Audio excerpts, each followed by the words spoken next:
Hundreds of restaurants across the country will reopen this morning after shutting down for the day Without Immigrants protest. Everything from food trucks to fine dining closed yesterday to demonstrate the importance of immigrants to their businesses and to the economy. Restaurants employ more than 2 million foreign-born workers. They include 45% of the chefs in the U.S. Bon Appétit magazine's new edition celebrates the contribution that children of immigrants make to America's food scene. The magazine's editor-in-chief, Adam Rapoport, is with us. Adam, good morning. Good morning, guys. Great cover. Thank you very much. I really like it. Great story. Let's talk about the economic concerns here about policies that could tighten immigration, particularly to the restaurant business.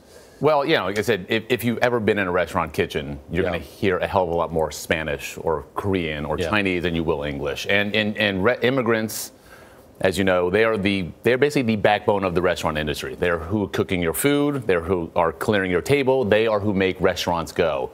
And without them, restaurants don't go.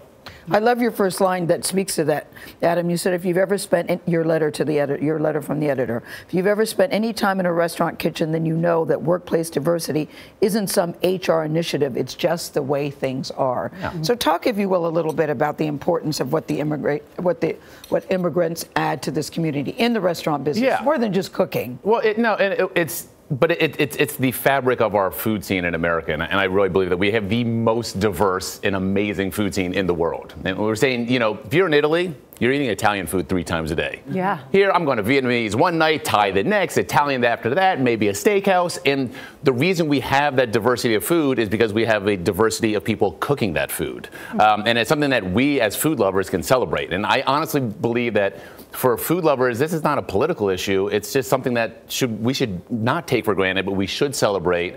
And it's wonderful. And let's recognize that and salute that and find a way to sort of nurture it instead of crack down on it. And is that what part of the protests were about yesterday? Yeah, I think people take for granted, like, you know, Republican, Democrat, whatever you are, it's like, oh, I love this great Mexican joint. You got to go with me. It's like, well, who do you think is cooking the food at that great Mexican joint that you love? How big a day's revenue is a lot for some restaurants. I mean, how big of a sacrifice is that to give that up? Well, it can be very much. You can be pulling in $10,000, $15,000 in revenue depending on the restaurant. If you look at guys like Jose Andres in D.C. and Rick Bayless, who are very big name restaurateurs with very big restaurants, you know, people are making reservations a month in advance.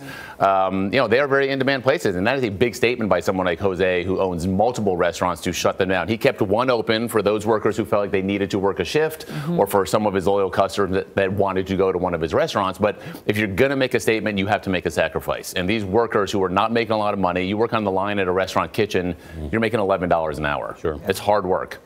Indeed. All right. Well, nice Adam, job. always good to have you here. Thank you so much for having me, guys.